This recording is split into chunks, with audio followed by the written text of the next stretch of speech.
really good summer for biking in general, and you know, from our perspective, we have a new owner that's committed to us, and you know, also to everything that we do within the biking community. So we're investing more in what we're doing in racing rather than less at the moment. I think that's great news for us. So the new owner is Saga. Yeah. So how does that sort of affect things for you guys?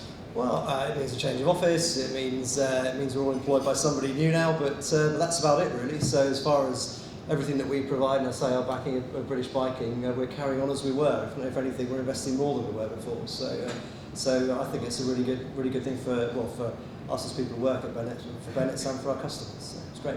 It seems that Bennetts' support for motorcycling goes from strength to strength, and certainly the coverage and also the performance levels of the guys that you're backing as well seems to increase every year, which is great.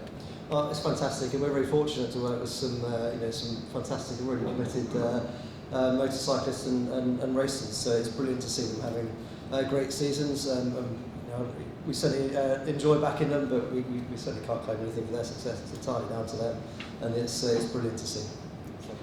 Thank you very much. Vince is going to be around this morning, so if anybody's got any further questions to ask him, then I'm sure he'll be delighted to answer them. I will do. Thank you very much, man. Thanks, Vince. Okay, well, let's welcome up our first star guest, I suppose, today, a bigger star every year, it seems. He's been backed by Bennetts for a good few years now, and of course he's leading the way for British motorcyclists in MotoGP. Scott Redding.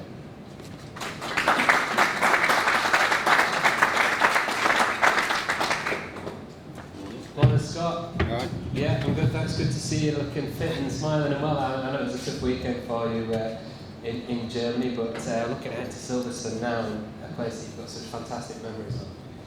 Yeah, I mean, Sachsenring weekend went pretty good, but the race didn't go to plan, but okay, it happens sometimes. And you know, positive thing was we actually made a step in the race weekend. That's why I'm not so disappointed. And now we have, you know, Indy coming up. We're now a couple of circuits that I quite like, and then coming up to Silverstone, which is, you know, one of my favourites where I feel like I have most potential to come. Also depending on weather, but either way, I'm pretty comfortable with the MotoGP bike, rain or dry. So, you know, it's just a lot of work to try and get step to step with this bike, because you think you make one thing better, and then you take 2 steps back, and you think, oh, come on, keep banging your head against the wall. But I think finally we've managed to see a little bit of a breakthrough. What has been the biggest challenge with this new bike, Scott? Because I think probably a lot of people think you jump onto what is in theory a better bike. It doesn't always work out that way, does it? I think we've seen that with the rest of the Honda riders actually this year too. Yeah, one of the biggest things is a lot of people think you get on it and you just be really aggressive and you can do what you want and the electronics will do everything, but that's completely opposite. I've never rode so smooth in my life to achieve such little things. You know, just rolling the throttle, gentle on the brakes. And when you see people like Marc Marquez, you think that he's being super aggressive, but you see the data and it looks like it's Lorenzo. And it's quite hard for you to slow everything down to go faster. That's been the hardest bit for me. Also setup-wise, you know, you either have good front grip and you have no traction, or you have loads of traction and no front grip. So it's always trying to find the balance. But it's all new to me, all the electronics, everything. Like I say, in Sachsenring, we try to put everything to help with the front and start to use electronics to control the rear a bit more. And of course, MotoGP is so unforgiving, isn't it? I mean, it's not as if you get time really to get used to everything and to build up, because the pace is so hot and everybody's pushing so hard. Yeah, I mean, this year is super close. You know, if you see my time from this year and you put into last year, I'll be top 10 quite comfortably. But you know, Ducati stepped it up, and they have the soft tyre also, which you know does my head in for qualifying. Also with Suzuki, it's a real strong package. So actually, there's a lot more competitors being competitive, and it's made the field definitely a lot closer. And everyone expects results in the first day, even myself. You know, you think if it was last year, it would be like this, but it's not. It's this year. It seems to be more difficult. You just have to work harder. As you said, we go to Indianapolis now. That was a place where you got great memories of too. We're going to circuits now where traditionally you do seem to kick on, no pressure. You do seem to kick on in the second half of the season. I was going to say, you got some good memories there too. We don't talk about those. No, I mean, going to Indy, yeah, I really like the circuit there, especially now they've made some more improvements to the circuit last year, made it a bit more flowing. So, you know, now I feel like I took a step before the summer break. It was really disappointing not to finish the race in Sachsenring. But I feel like now going to India, I can go with confidence and try and start off where I finished in Sachsenring. And yeah, I need to get the results in the race. You know, like we can be here a bit in practice. The qualifying is the first part of the disaster of the race, you know, because I'm already not in a good position from qualifying. So we're working really hard to try and find all them little things to help me in the qualifying. But you know, it's not qualifying because the FP3 is like qualifying, and then you go into qualifying, they all put the soft tyre in, and we struggle. So we need to improve earlier in the weekend, but there's not enough time. So hopefully in Indy, you know, I really like the circuit there, and hopefully we can get some potential back. And just finally, Scott, as I said, looking ahead to the British Grand Prix next month, I mean, you've got wonderful memories here.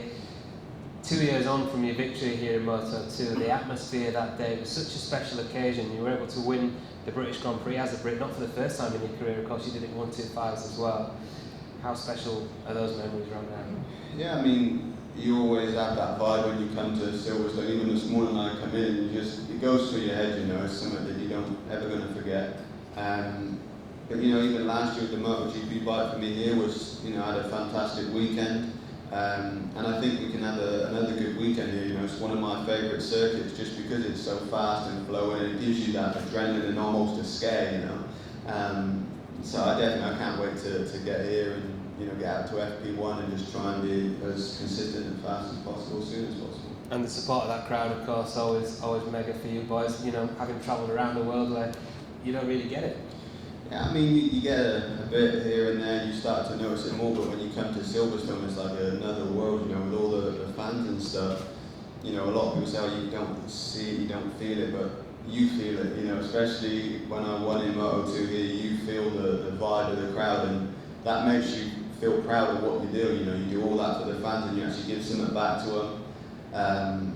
And yeah, it's just fantastic to have all that backing when you come to a race weekend, to feel almost invincible because there's so many people supporting you.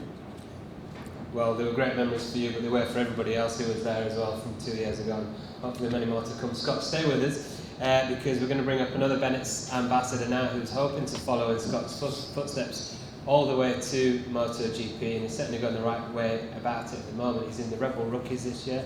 It's Rory Skinner. Where's Rory?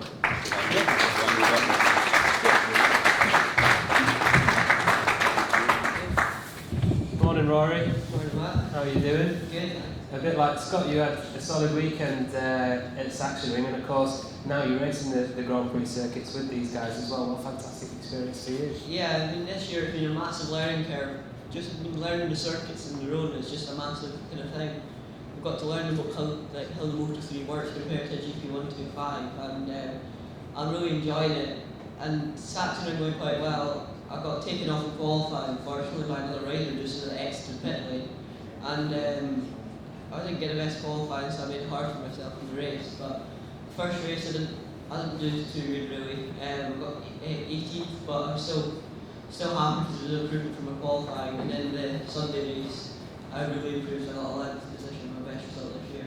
Which is a fantastic result at that level. For people who don't know Rory's background, he's pretty much won every kind of junior series going here in Britain. Aprilia Super Team champion last year, which was a series that the likes of Casey Stoner, Cal Crutchlow, guys like that came through. So, Rory, you're so used to winning in British championships. You're still only 14, I'm right, you're not 15 until 13. Yeah. I can't even count, so you're 14 in September. Yeah. Which is amazing, really, to get to the level you're at now in the Red Bull Rookies, which is a support series to MotoGP as well. It must be beyond your sort of dreams. Yeah, well, it's quite awesome to be in the MotoGP category with Scott and all the other Brits. It's quite an experience at my age. You know. Age is on my side. I've got a few years to improve. There's still a bit of pressure on me this year, as there would be every year, but more of a learning year than anything. And what are you learning, Rory? I mean, first of all, of course, the Grand Prix circuits must be a massive thing. Yeah, well, I mean, this is my first full year in Force-Show, but last year I rode down Morawaki 250 in 250 Junior Cup at Brands Hatch in Assen, and it was quite a big learning curve there. I was in second for the whole race at Brands until the last lap where I ran wide and dropped back to fifth, and then at Assen I got third position. So it's a bit different coming to the Red Bull MotoGP Rookies Cup. Just all the riders, their caliber is just so high, and it's such a hard race series. And a lot of those guys have actually got years' experience on you as well in that series, haven't they? Yeah, well, I mean, this year there was still quite a lot of first-year riders, but they've been riding in Spain on Moto3 and pre-Moto3 just for a few years. It's really impressive. Scott, you must look at this kid now. I mean, obviously you're the youngest ever Grand Prix winner, having done it at Donington in 125s. But this kid's he's going the right way back, following your footsteps, isn't he? Yeah, definitely. I mean, at 13, I was in the Spanish Championship in the MotoGP Academy, and it is quite a lot to take in at such a young age. And you know, you're racing people that are a lot older than you, bigger than you, stronger than you, whatever. But on the track, you feel the same. And you know, with the Rookies Cup, from what I see, it's quite difficult because there's not a lot of track time to learn the track. So, you know, I watch Rory because it's going on in the evening from our races, and I see, you know, always improving, which is the right way to go. It's not like get stuck in a one lap time then drops back. He's always improving, which is, you know, come next year, he's going to start already higher than that. So he won't be starting 20th, he's going to start 15th and then work his way up. So for me, I think he's doing a great job this year. Yeah, absolutely. Not only on the track as well, Rory. I know you were up at Knock Hill last week and you did a bit of commentary as well, where you're getting behind the microphone. I mean, you could tell you talk the talk already. Yeah, well, Knock Hill's my home round. It's 40 minutes away from my house, so we've got a few friends in the BSG paddock. We thought we'd just pop up and say hello. And you ended up getting behind the microphone with Fred Clark, did you? Yeah, Fred's quite a good friend. He invited me up last year when I was at Acid at any time BSB paddock to come up and say hello. Fantastic. Well, Rory, I'm sure the guys will probably, and girls will have a few questions for you after this as well. The guys are going to stick around with us. If you have got any questions, want to have a chat with them and have some one-to-one interviews lined up as well. But for the time being, Rory Skinner. Rory, Scott, stay up here with us as well, because we've got one more star guest to introduce to you here this morning for a quick chat up here, another Bennetts ambassador, and someone that's perhaps at the opposite end of his career to these boys, but still winning. That's the most important thing. John McGuinness.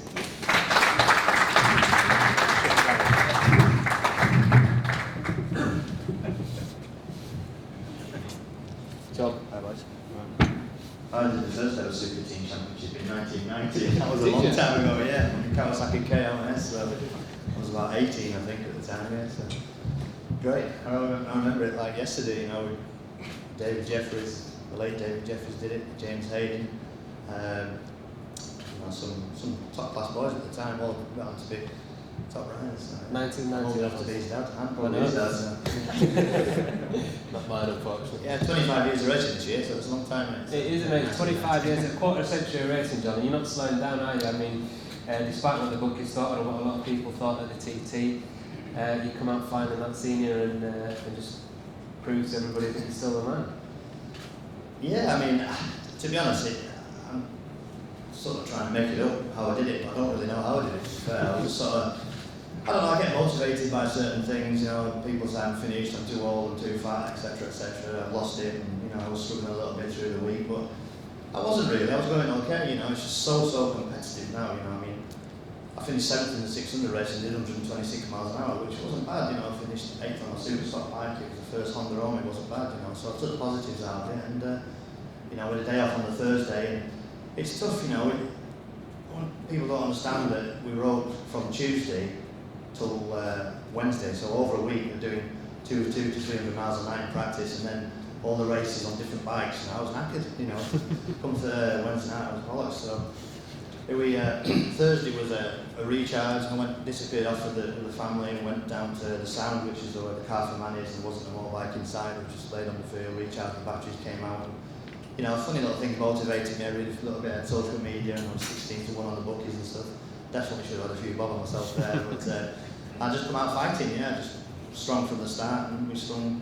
You know, the race was stopped actually, so it was going to go the 6th lap, and it got stopped for a bump, so Jamie Hamilton on a bump, and then you know, an hour in between, new tyres, clean flies off, same again, and I strung 4 laps together, one great pit stop, and you know, it was a special day, you know. I mean, to lap the course, I did 131.8 from a standing start, which is the fastest ever standing start lap, obviously outright that record. Then fastest ever lap with a pit stop, 17 minutes 54, under 18 minutes with a pit stop. So the 3rd lap was really special, all the crowd, all waving all heck about all the corners, but the race wasn't done.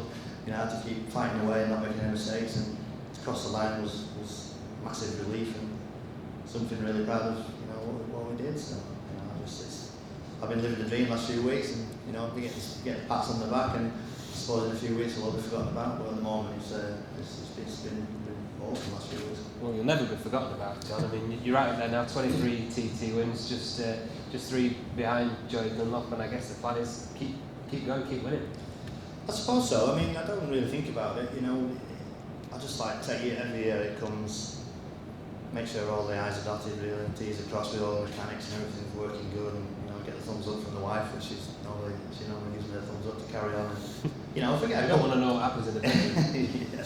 Oh, them days are gone. I'll have to been with her 26 years, so not much action goes on anymore with 2 kids and that. But yeah, I mean, just take it as it comes. You know, I mean. There's a few people moaning about the electric bike wins, they're not real wins, etc., etc. But you know, I just love racing my bikes. I love riding all the bikes I ride. You know, and if I get the best out of myself on the day, there's no reason why I couldn't win another 3 or 4 or 5. You know, but it's a little bit of a delicate conversation whenever you're in Ireland. You know, some of the Joey fans are going to take my kneecaps off if I get any more than Joey. So, and I don't really know if they're actually joking or it's true. Some of them say it with a bit of funny glint in their eye, like they probably mean it, so maybe I have to hang my boots up if I get to 26. But I don't know. I never thought I'd be sat here at 43, still winning. You know, still enjoying the racing, doing some world endurance. You know, we've got the classic TT coming up, and you know, maybe Macau and a couple of meetings in Scarborough and bits and bobs. You know, so but yeah, still loving it. You know, I mean, I look pretty average, but I feel their age when I'm on the bike. You know, I feel really good, really strong, and really fit on the bike, and still through enjoying what we do on 2 wheels, you know. And as you say, it all sort of started going back to things like the Aprilia Super Teams and British Championship races and the British Grand Prix as well, which you competed in, which perhaps sometimes people forget. I think 98, 99 you competed.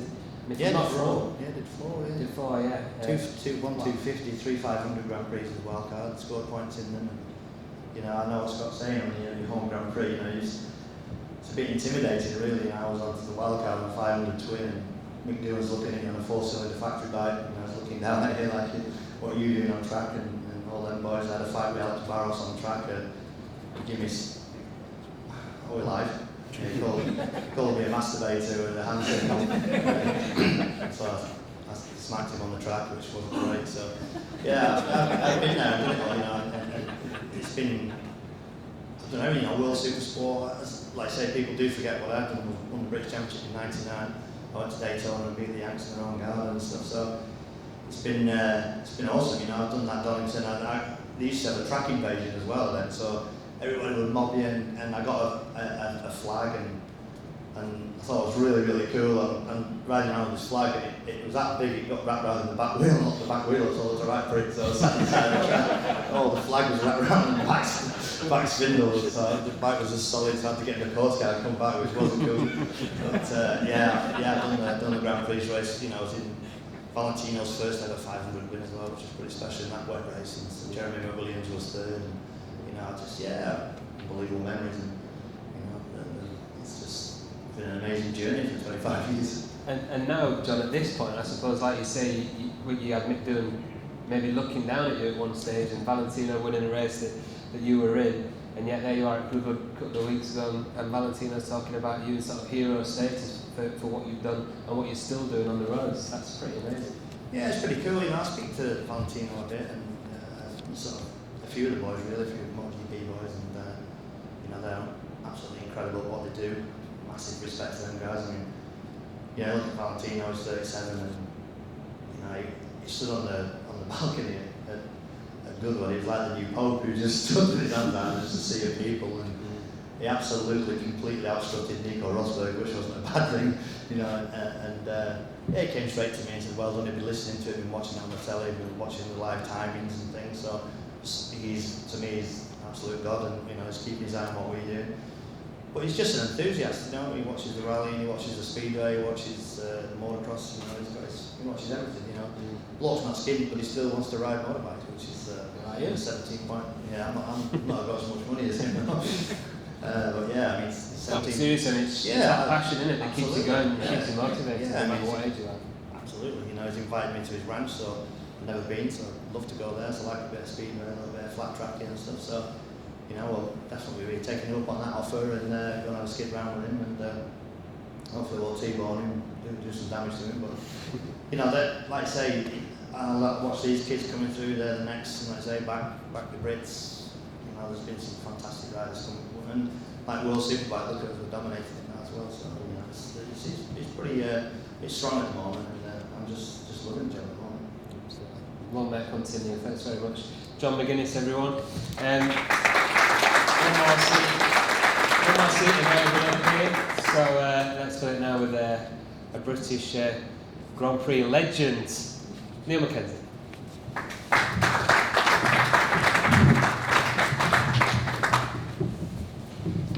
Niall, good morning. Welcome. It's a bit strong, but well, you know, that would be typically understated of you, Niall, because you did have great success in Grand Prix, one of our country's greatest Grand Prix races. yeah, I didn't realise at the time, but I was in a very special era. The height of 500 two-strokes was brilliant. Yeah, and I'd be disappointed some weekends finishing, occasionally got in the Russian, but finished 4th and 5th, and like all of these guys, all you want to do is win, but you go home disappointed. But then you look back, you realise there's about 15 World Championships in front of you. Eddie Lawson with 4, Rainey with 3 championships, Schwantz, Gardner, doing all these guys that you're mixing it with every weekend. So it was just, you just get on with it and did your best. And but as I said, now I realise how special it was. It was a brilliant time and amazing bike. And at the time, you wouldn't have expected there to be such a kind of a dearth of talent between the period that the likes of yourself and Ron, perhaps not a dearth of talent, John, but a dearth of opportunities for guys to actually make an impression at the top level. Until now, we've got guys like Carl Crutchlow and Scott doing the business at the top level. Yeah, it's always the best guys at the front, and it seems to go in cycles with countries, nationalities who's coming through. But good news is now, I mean, we've got a great depth of talent. We've got established guys like Scott and Bradley and Cal, and we've got Sam Rose, Danny and Rory coming through. So it's brilliant. We're well represented in every class. We're world-class riders. So future looks bright. And I see a lot of you in the British paddock, and there's plenty of talent there as well, not least your own 2 sons who you help out on a day-to-day basis. And you had a fantastic weekend, of course, at Knockhill last week. Yeah, real good. Like John, I see John quite a lot, and we meet up with Hodgie sometimes, and we all agree we're living a dream. We're really lucky to be involved in an industry and a sport that we love, and still managing to pay the bills. So I'm lucky I'm around all of these championships and seeing the established riders and the youngsters coming through. And look after my kids, and also the British Superbike Championship. It's in a good place as well, and we can see riders both in MotoGP and the World Superbike that have come through our series. I mean, there's been a lot of criticism over the years that we don't have a great grounding or opportunity for riders, but we've certainly produced a lot of world champions, and as I said, we're really well represented at the top end in all of the world championships. So yeah, everything's good. And now, here today, we're talking about 80s nostalgia and looking back on some fantastic careers. We've also got the launch today of, the revival of the legendary Pro-Am series of the 1980s with the RD250LC. Tell us a little bit about that, Nick. Well, my wife will tell you that I seem to live in an 80s time warp with 80s pop classics on the radio all the time, and tell everyone the 80s was the best. Rory's involved in an amazing one-week series, the Red Bull Rookies MotoGP Cup. One-week series have always been close to my heart, and they actually made me. I started racing on a bike very close to the 250 or 350LC, and at the same time, Yamaha launched the Yamaha RD250 Pro-Am series. And for a Scottish rider, without 2 pennies to rub together, it was free racing, and it was amazing. You were given a bike, you could go and race, and there was good prize money. So it really launched my career, gave me a great shop window, and gave me the opportunity to do everything I achieved in my career. So hearing that there might be a revival in the horizon, I thought that's impossible. There's not the bikes, to get the bikes prepped, to get an opportunity to race at the Grand Prix, I just thought it was impossible. Anyway, LFU meetings, all my questions were answered, and I came out thinking, yeah, this can happen, and it's going to happen. We're going to have a Pro-Am revival at the Grand Prix, practice on Friday and race on Sunday. And really pleased to say that we've got all the old boys, bald, fat, some of them, signed up to come along and take part. So it's going to be unreal. I've got a vision in my head. I don't know if it'll happen or not, but 24 of these bikes coming around Woodcote together, elbows out, bashing into one another. I think it's going to be amazing. It's a bit like getting the band back together. I was just talking to Chris Herring about it before, hearing people saying, oh no, I don't fancy that, and then the next morning calling up saying, yeah, I've changed my mind, I'm in. It is like that classic sort of, like I say, get the band back together. There's some incredible names on this list, the likes of yourself, Nigel Bozza, Jeff Crust, who's now running the team that both your lads racing. I mean, there's a little bit of pride at stake there as well, I reckon, isn't there? There's a mixed sort of bunch. I mean, we've got a guy here today, Charlie Corner. Charlie Corner I raced with Charlie early in my career at Carnaby, and everybody was scared of Charlie because he was fearless, he was fast, but off the bike he's just a lovely guy. Charlie's going to ride at it, and some of the guys are thinking they're going to ride round, but Charlie, he's been out, he's bought a bike, he's going testing, he's on a mission, and he's scaring me again 30 years later. But yeah, there's a bit of a mixture of lads and their intentions in it, but like they all, as soon as it was mentioned, their hands went up and they said they were in and they want to come back. So it's going to be a spectacle. Fancy it, John? Yeah, put me down. It's probably got the wrong badge and I have to ask something. If they let me do it, I would definitely do it. Yeah. I mean, it's great. Obviously, Bennetts back in this as well, and a bit like Neil, John, you were nodding along there when he was saying 80s was the best era. It's just great to see this kind of stuff come back, isn't it? And here in front of a big crowd at Silverstone as well. It'd be fantastic.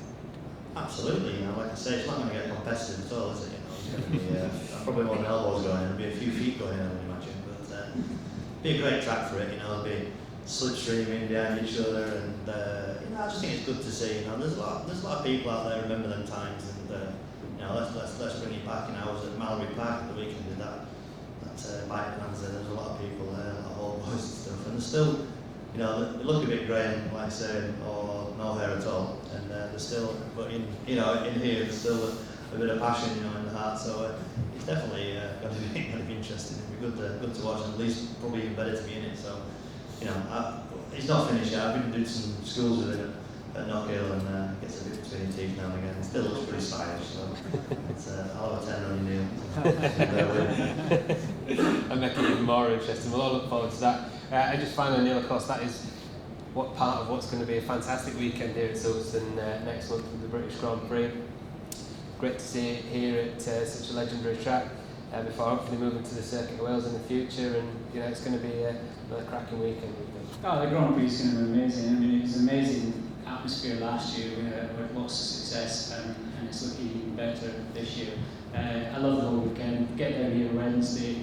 I'm here for the day champions, and there's just so much activity, and as you said, great atmosphere the whole weekend, and it's building up to an even more amazing event this year. Yeah, especially now that we've got Brits back in it as well, which is always fantastic. Yeah, for sure. Yeah, and I mean, try not to tempt fate or get too excited, but we've had plenty of Brits winning so far this year in the Grand Prix, and why not a Silverstone? Absolutely. Okay, gentlemen, thanks very much for your time. As I said before, if anybody does want to have any questions with the guys, they're going to be around, so feel free to mingle and to chat with them. Otherwise, we're hoping to give a couple of you guys the opportunity to get out on the 250LCs and have a little poodle around. I think that's still the plan, is it? Yeah. As part, yes, it is. Yeah. So. Have a bit of fun, and I think there's some one-to-ones and a lap of the track with Scott as well in the car, so good luck. Good luck with that one, but in the meantime, thanks very much everybody, and enjoy the rest of the day.